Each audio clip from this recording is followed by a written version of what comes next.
Si tu me suis depuis un petit moment, tu vas certainement savoir que Emmanuel Augustus est certainement l'un des boxeurs qui m'a le plus inspiré.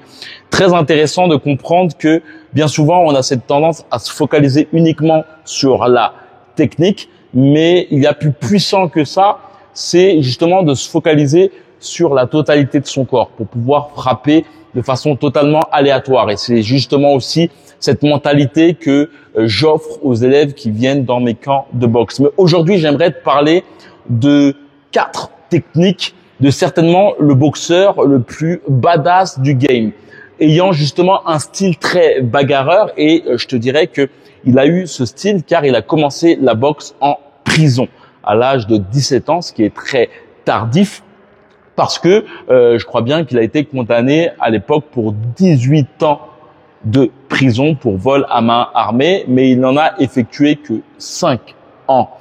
Par la suite, en fait, il est devenu pro à l'âge de 23 ans et ce qui est très cocasse dans sa carrière, c'est que il est justement devenu le plus vieux champion du monde à l'âge de 49 ans, détrônant George Foreman, paix à son âme, mais son premier combat, il l'a perdu au point. De parler justement de 4 techniques très badass de ce boxeur qui va te permettre d'avoir un style très bagarreur et puissant. Et voilà, avant de commencer cette vidéo, comme j'ai pu te le dire aussi, j'effectue des camps de boxe ici actuellement au Mexique. Si tu souhaites en savoir plus sur ces camps de boxe de 10 jours où le but c'est d'améliorer ta technique de boxe du matin jusqu'à l'après-midi et en effectuant aussi des sparring avec de multiples boxeurs ici à Guadalajara, la ville de Canelo. Il suffit simplement de cliquer sur le lien dans la description et d'ailleurs tu pourras avoir plus de renseignements sur mes programmes en ligne et bon nombre de choses. Donc on commence tout de suite sur ces 4 techniques puissantes de Bernard Hopkins. Premier point puissant par rapport à Bernard Hopkins, c'est ses esquives. Bien souvent, au niveau des esquives, on est focalisé sur les esquives de base où notre torse est face à notre adversaire. Et tu t'apercevras que beaucoup de boxeurs qui ont une garde Phil Shield, comme James Toney, il y a aussi Pernell Whitaker qui faisait beaucoup cela, c'est qu'ils avaient cette tendance parfois, et on peut voir aussi même Roy Jones faire ça contre justement Mr. Bernard Hopkins, c'est des esquives en ayant le torse non pas face à son adversaire, mais de la sorte. En fait, bien souvent, ces esquives sont faites quand on est un peu déstabilisé et c'est un peu à la va-vite, tu vois. Le but est de faire ce genre de mouvement comme une sorte de guitariste de rock.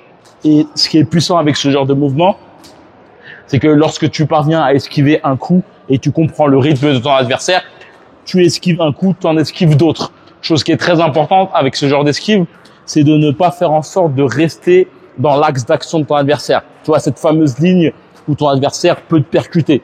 Bien souvent, il faut justement essayer d'aller de ce côté-là ou de ce côté-là. Donc, lorsque tu fais 2-3 mouvements de la sorte, fais en sorte de ou reculer ou partir de ce côté-là, ou si tu es dans les cordes, de partir dans ce côté-là pour revenir.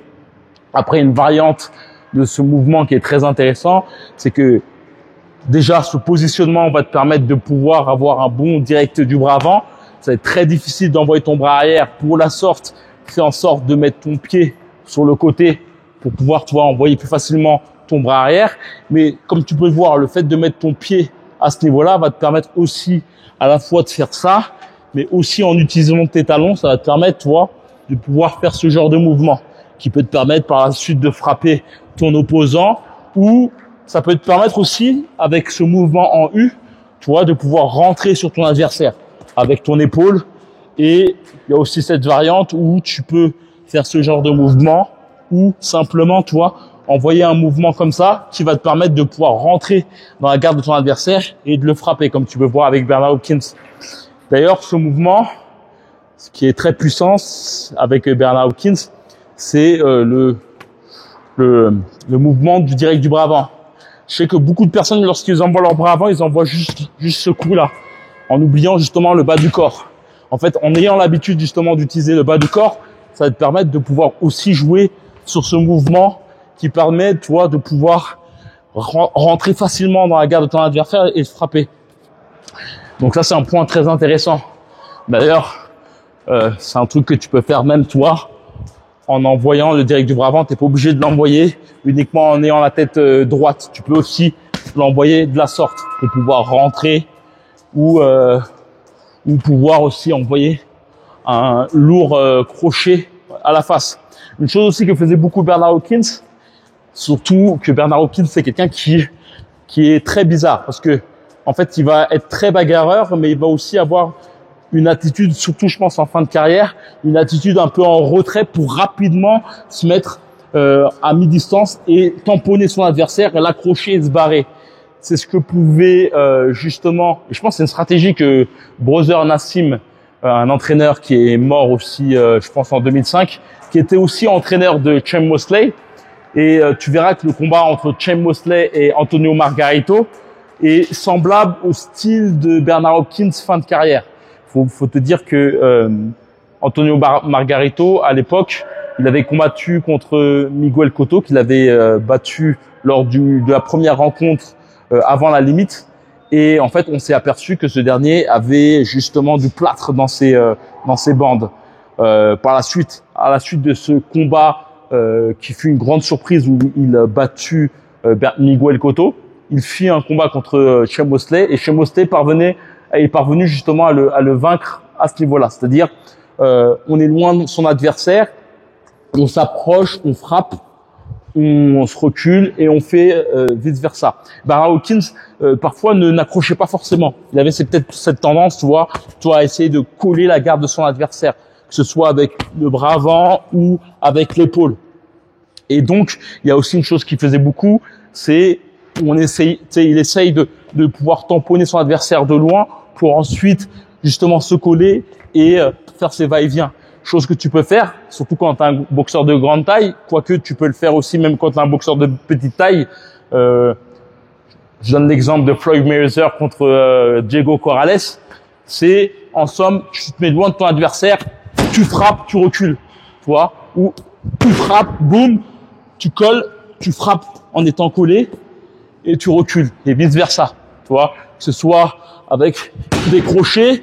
Et Bernard Hopkins aussi avait cette tendance aussi à faire des uppercuts larges. Dernier point est très intéressant, c'est les overhands de Bernard Hopkins. Il avait cette tendance à faire des overhands de gros bagarreurs. L'overhand, c'est certainement le coup le plus dévastateur en boxe anglaise, comme tu peux le voir actuellement avec Chris Eubank, senior.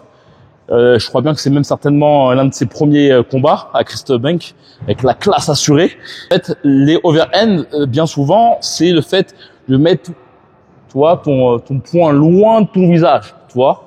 Ça veut dire que tu vas mettre ton poing loin de ton visage, mais tu vas te servir aussi du transfert de poids que tu vas mettre au niveau de la jambe avant.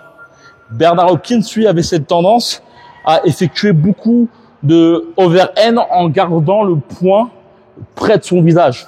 Ce qui lui permettait, tu vois, toujours dans cette veine de vouloir rester assez proche de son adversaire pour pouvoir le frapper. Clairement, avec cette envie justement, tu vois, de rentrer et de frapper ensuite son adversaire, c'est que ce dernier avait un gros jeu d'épaule. Ça, c'est un truc qu'on travaille beaucoup durant le camp. C'est le fait vraiment de jouer avec la totalité de son corps. Non pas de frapper uniquement avec le haut du corps. Pendant 10 jours, en somme, le but, c'est vraiment que ça rentre dans ton instinct. Tu vois, regarder cette vidéo, ça ne suffit pas. C'est pas un truc que tu vas faire tout le temps. Et ton coach ne va pas forcément te cadrer à ce niveau-là. Durant 10 jours, clairement, moi, mon but, c'est vraiment que ça rentre dans ton ADN, dans ton instinct de combattant. Et donc, tu le verras même d'ailleurs, beaucoup les boxeurs mexicains, il y a beaucoup de travail, tu vois, entre la totalité du corps. Et lorsqu'il rentre au niveau du corps de son adversaire, il va avoir cette tendance, tu vois, à céder justement son jeu d'épaule qui lui permet de pouvoir frapper son adversaire durement avec plein de coups sans pour autant avoir besoin justement de ses bras. Il va simplement céder justement du tronc. Avant de terminer cette vidéo, si tu souhaites avoir plus de renseignements, comme je t'ai dit, sur mes camps de boxe, il suffit simplement de cliquer sur le lien dans la description. Comme j'aime bien le dire, tout est compris, nourriture, hébergement et les entraînements. On s'entraîne du matin jusqu'à l'après-midi, non-stop. Pas de courses, pas de musculation.